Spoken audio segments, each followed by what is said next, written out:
Constitution के हिसाब से जो कानून बना है उसको अगर आप सरकार नहीं मान रही है, इसका मतलब है सरकार असंवैधानिक काम कर रही है, गैर कानूनी काम कर रही है, अनकॉन्स्टिट्यूशनल काम कर रही है। इसका मतलब इसको सरकार को डिसमिस कर देना चाहिए या फिर इस पर कंटेम्प्ट ऑफ कोर्ट लगाना चाहिए। जो लोग सत्ता में बैठे हैं, पुलिस वाले जो एक्ट नहीं कर रहे हैं, मुझे बताइए क्यों नहीं इंप्लीमेंटेशन हो रहा। सरकार जो सुप्रीम कोर्ट एक सो मोटो एक्शन ले लेता है, अपने आप एक्शन ले लेता है, एफआईआर करने की लॉन्च करने की जरूरत भी नहीं है। कोई जुर्म देखता है, कहीं देखता है तो 1 मिनट में अपनी मर्जी आती है तो सो मोटो एक्शन ले लेते हैं। अब वो उन्होंने केस फाइल बंद कर दी कि भैया हमारा काम था, एफआईआर लॉन्च करवा दी, लेकिन उसके बाद में वो फोर्स क्यों नहीं कर सकता। तमाम केसेस के अंदर पास में ऐसा हुआ है कि पुलिस को फोर्स करके एफआईआर क्या अरेस्ट भी कराया कोर्ट ने, और आज वो सुप्रीम कोर्ट चुप है। न्यायपालिका को जल्दी से जल्दी डिसीजन लेना चाहिए, वरना जनता का जो भरोसा है न्यायपालिका पे, उसको बचाना पहले जरूरी है। देश के लोकतंत्र को बचाना जरूरी है, संविधान को बचाना जरूरी है, देश की जनता को बचाना जरूरी है। सरकार के नकली और भ्रष्ट लोगों को बचाना जरूरी नहीं है। कि जब पॉस्को एक्ट जब बना था तो कानून के हिसाब से बना था ना, संविधान के हिसाब से बना था ना, तो अब वो सरकार उसकी बात को मानती ही नहीं, पॉस्को एक्ट को नहीं मानती। इसका मतलब सरकार ही गैर संवैधानिक हो गई ना, अनकॉन्स्टिट्यूशनल हो गई, तो इसको डिसमिस करो सरकार को। वो मान ही नहीं रही है कानून को। जो 24 घंटे पॉस्को एक्ट का मतलब है 24 घंटे के अंदर अंदर आरोपी अरेस्ट होना चाहिए, तभी फेयर ट्रायल हो सकता है, तभी फेयर इन्वेस्टिगेशन हो सकता है। कौन बचा रहा है आपके साथ? ये जब वो नाम ले रहा है, सरेआम नाम ले रहा है कि मोदी जी, अमित शाह जी और नड्डा जी बोलेंगे तब मैं इस्तीफा दूंगा, तो इसका मतलब वही बचा रहे ना, बैक में वही है। और वो फेसबुक के अगर आप उसको पढ़ोगे उसके कमेंट्स को, तो वो टैग किया हुआ है उन्होंने इन तमाम लोगों को जो उसको उसके पीछे कह रहे थे ना कि अगर ये कह देंगे तो हम तुरंत इस्तीफा दे देंगे। तो इस्तीफा तो दे, अब हटा ही दिया, उसको डिसमिस ही कर दिया। इस्तीफा तो उन्होंने तो कहा ही नहीं। जो लोग बेटी बचाओ की बात करते हैं उनका मैसेज जनता पे क्या जा रहा है। आज जनता समझ रही है चीज़ को कि जब आप उसकी बात करते हैं, नेशनल क्राइम ब्यूरो का डाटा देखते हैं, राइट, एनसीआरबी का डाटा देखते हैं, तो जो टॉप 11 स्टेट्स हैं ना, उसमें 7 बीजेपी रूल स्टेट्स है।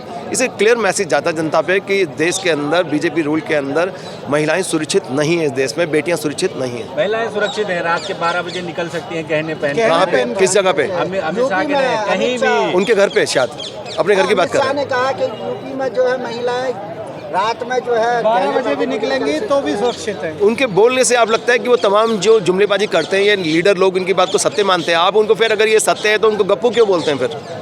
बताइए। अरे सारा मीडिया, सारा देश किसी को गप्पू और किसी को पप्पू बोलता है ना, तो अब गप्पू क्यों बोलता है कि वो झूठ बोलते हैं। इसका मतलब सत्य नहीं है। सबसे बड़ी चीज़, अगर अमित शाह जी कितनी पढ़ाई करी है, कितने क्वालिफिकेशन है उनकी, डिग्री क्यों नहीं? इस देश के अंदर इतने सारे जो शिक्षित लोग हैं, उनके ऊपर कोई अनपढ़ लोग राज करेंगे, ये क्या नॉर्मल पैटर्न है क्या? This is not a normal pattern of governance. आत्मनिर्भर बनिए, पकौड़ा तलिए। आत्मनिर्भर के बारे में मैं कुछ बोलूँ? अरे भैया, तो देश का ये तो बात करते हैं विकास की, विश्व गुरु बनने की बात करते हैं, हम देश को वहाँ लेके जाएंगे, यहाँ लेके जाएंगे, पूरे दुनिया के अंदर ग्लोबल लीडर बनने के सपने देख रहे हैं। कभी जापान भागते हैं, कभी पपुआ गिनी भागते हैं, कहाँ भाग रहे हैं। क्या लॉजिक है जब देश में बेटियां तो रो रही हैं। 1 महीना हो गया, 3 महीने से संघर्ष कर रही है, मुश्किल से एक एफआईआर लॉन्च हुई है उनकी, और उसके बाद उनको मिला क्या देश को? बताइए। ये हाल है देश का, ये सच्चाई है। ये ना बीजेपी का सत्य है, ना कांग्रेस का सत्य है, ये देश का सत्य है कि ये है असली सत्य देश का। राजनीति कर रहे हैं आप। ये राजनीति नहीं कर रहे, वो लोग कर रहे हैं जो मान नहीं रहे पॉस्को एक्ट को, जो कानून संवैधानिक रूप से जो एक्ट बना हुआ है, उसको सुप्रीम कोर्ट भी आश्चर्यचकित है कि भाई क्यों नहीं पालन हो रहा है। अगर आप पॉस्को एक्ट की बात नहीं मानते हैं, इसका मतलब है कि आप you are doing contempt of court. सरकार कंटेम्प्ट ऑफ कोर्ट कर रही है, राइट। अगर आप नहीं मान रहे हैं, अगर पॉस्को एक्ट को नहीं मान रहे हैं, एक जो कानून बना है कॉन्स्टिट्यूशन के हिसाब से जो कानून बना है, उसको अगर आप सरकार नहीं मान रही है, इसका मतलब है सरकार असंवैधानिक काम कर रही है, गैर कानूनी काम कर रही है, अनकॉन्स्टिट्यूशनल काम कर रही है। इसका मतलब इसको सरकार को डिसमिस कर देना चाहिए या फिर इस पर कंटेम्प्ट ऑफ कोर्ट लगाना चाहिए। जो लोग सत्ता में बैठे हैं, पुलिस वाले जो एक्ट नहीं कर रहे हैं, मुझे बताइए क्यों नहीं इंप्लीमेंटेशन हो रहा। सरकार जो सुप्रीम कोर्ट एक सो मोटो एक्शन ले लेता है, अपने आप एक्शन ले लेता है, एफआईआर करने की लॉन्च करने की जरूरत भी नहीं है। कोई जुर्म देखता है, कहीं देखता है तो 1 मिनट में अपनी मर्जी आती है तो सो मोटो एक्शन ले लेते हैं। अब वो उन्होंने केस फाइल बंद कर दी कि भैया हमारा काम था, एफआईआर लॉन्च करवा दी, लेकिन उसके बाद में वो फोर्स क्यों नहीं कर सकता।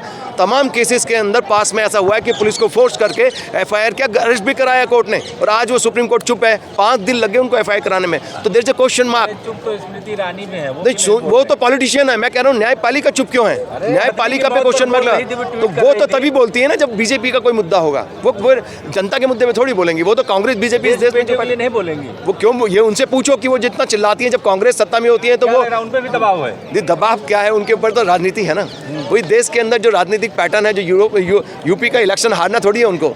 अगर वो ये करेंगे, अगर के बेटे के बारे में तो बोल रही हैं, तो वही तो वो लोग का बेटा नहीं है। कौन सा गोंडा का बेटा? गोंडा का बेटा नाम तो बताओ। ब्रजभूषण तो ब्रजभूषण के लिए बोल रही हैं तो आप ही बताओ, आप बीजेपी के लोग हैं, आपको पता नहीं है, आप क्या बात कर रहे गोंडा हैं? का बेटा है, अरे 7 आपको बार खुशी से। मनानी चाहिए संसद भवन का, नए संसद भवन का उद्घाटन नए हो रहा है। संसद भवन वो पाप का संसद भवन है, भ्रष्टाचार के ऊपर नींव धरी हुई है उसकी। एक बार बताइए, पुराना संसद भवन क्या खराब था? उनको मालूम नहीं, सत्ताधारी लोगों को, जो लोग, मेरी बात सुने, जो हिंदू धर्म की बात करते हैं, जो लोग हिंदू धर्म की बात करते हैं, उनको ये पता होना चाहिए कि संसद भवन का डिजाइन किस चीज के ऊपर बना था, पता है आपको? 84 देवियां जो हैं, महामाया, जो मध्य प्रदेश में प्राचीन मंदिर है, जंगल के अंदर वो मिला है, उसके ऊपर अंग्रेजों ने वो बनाया, डिजाइन किया था कि भारत का संविधान इस तरह से बनना चाहिए कि इस जगह पे बनना चाहिए कि जो जहाँ पे हमारे रीति रिवाज और पानी संस्कृति की एक झलक मिले। उन्होंने तो हिंदू धर्म की संस्कृति को ही धज्जियां उड़ा दी, उसी को साइड कर दिया उन्होंने, एक तरफ कर दिया। तो बताइए, नए संसद भवन में ऐसा क्या खास हो जाएगा जब लोकतंत्र को नहीं मानते हैं ये लोग, डेमोक्रेसी को नहीं मानते, डेमोक्रेसी की धज्जियां उड़ा रखे, अलोकतांत्रिक काम करते हैं। पोस्को एक्ट केस आपने 24 घंटे में अरेस्ट होना चाहिए, वो बंदा अरेस्ट नहीं हो रहा है और आप अपनी मर्जी चलाए जा रहे हैं। इसका मतलब एक सरकार गैर संवैधानिक है, गैर कानूनी है। इसको कोर्ट के हिसाब से भी अगर देखा जाए तो नल एंड वाइट घोषित कर देना चाहिए, सरकार को डिसमिस करना चाहिए। इस कानून को नहीं मान रही है, अब असंवैधानिक सरकार है। इसका रिजल्ट क्या है? इसको हटा दीजिए सरकार को। आप 24 का इंतजार नहीं करना चाहिए, कोर्ट को, न्यायपालिका को समझना चाहिए। देश में अगर देश में न्याय को बचाना है, देश को बचाना है, लोकतंत्र को बचाना है, डेमोक्रेसी को बचाना है इस देश के अंदर, तो न्यायपालिका को जल्दी से जल्दी डिसीजन लेना चाहिए, वरना जनता का जो भरोसा है न्यायपालिका पे, लोकतंत्र पे तो खत्म हो गया, इन नेताओं पे खत्म हो चुका है वो, लेकिन न्यायपालिका पे बचाओ। न्यायपालिका को एक्शन लेके तुरंत इस पे डिसमिस करना चाहिए, इस पे महाआयोग चलाना चाहिए, इसके भाई सरकार को डिसमिस करना चाहिए। 24 का 1 साल तक इंतजार मत करिए। इस देश को बचाना पहले जरूरी है, देश के लोकतंत्र को बचाना जरूरी है, संविधान को बचाना जरूरी है, देश की जनता को बचाना जरूरी है, सरकार के नकली और भ्रष्ट लोगों को बचाना जरूरी नहीं है। न्यायपालिका को तुरंत एक्शन लेना चाहिए। प्लीज मैं रिक्वेस्ट करता हूँ न्यायपालिका से, इमीडिएट एक्शन लेना चाहिए। ये मत सोचिए कि उन्होंने आपको बनाया है। भरोसा तो ये लग रहा है ना, 1 महीना हो गया रोते रोते देश की जनता को, देश के लोगों को, देश की बेटियों को। देखने गए थे, गए तो किसी काम से गए होंगे, बाहर हो रहे हैं। तो क्या जुल्म कर दिया क्या? नहीं तो आप देख सकते हैं आईपीएल तो खिलाड़ी नहीं देखते, तो खिलाड़ी हैं। देश के खिलाड़ियों का सत्यानाश किया। पूरी फेडरेशन, इस देश के अंदर जितने भी खिलाड़ियों की फेडरेशन है, सबको डिसमिस करना चाहिए और उसमें सिर्फ खिलाड़ी को ही लाना चाहिए, सिर्फ खिलाड़ी को अपॉइंट करना चाहिए। कोई भी राजनेता को किसी खेल फेडरेशन के अंदर दखलंदाजी करने का कोई भी हक नहीं है। बीसीसीआई से भी हटाओ उनको और तमाम जगह से हटाओ। सिर्फ और सिर्फ खिलाड़ी होंगे तभी खेल का विकास होगा और खिलाड़ियों का भला होगा और देश का भी भला होगा। ये तो पूरा लोकतंत्र हाईजैक किया हुआ इन्होंने। मोदी जी ने पूरे विश्व में डंका बजा दिया। अरे भाई साहब, आप बोलिए मत, मैं बोलूंगा कि आपने कोई कोर्स कराया तो आप चुप हो जाओगे फिर आप प्लीज। क्यों सर? मोदी जी ने क्या डंका बजाया? डंका बज रहा है ना, राष्ट्रीय अध्यक्ष पैरों में पड़ रहे हैं। वो नकली बातें हैं, वो सारी की सारी लोगों को झूठ बोला जा रहा है। ये मेन स्ट्रीम मीडिया की हालत देख लीजिए, मेन स्ट्रीम मीडिया पूरा हाईजैक किया हुआ है। कोई न्यूज़ नहीं आती, पूरे दिन न्यूज़ वो कैमरा चलाते हैं और उसके बाद में 200 फटाफट न्यूज़ के अंदर बीच के अंदर 1 सेकंड के लिए बोलेंगे जंतर मंतर पे, वो पहलवान उधम मचा रहे हैं, हंगामा मचा, उल्टी नेगेटिव इमेज देंगे 1 सेकंड के लिए, 200 फटाफट न्यूज़ में गायब कर देंगे। ये क्या लोकतंत्र है? ये सही हो रहा है? ये रिपोर्टिंग सही हो रही है? नहीं हो रही है। पूरे लोकतंत्र को, पूरी डेमोक्रेसी को हाईजैक कर लिया इन लोगों ने।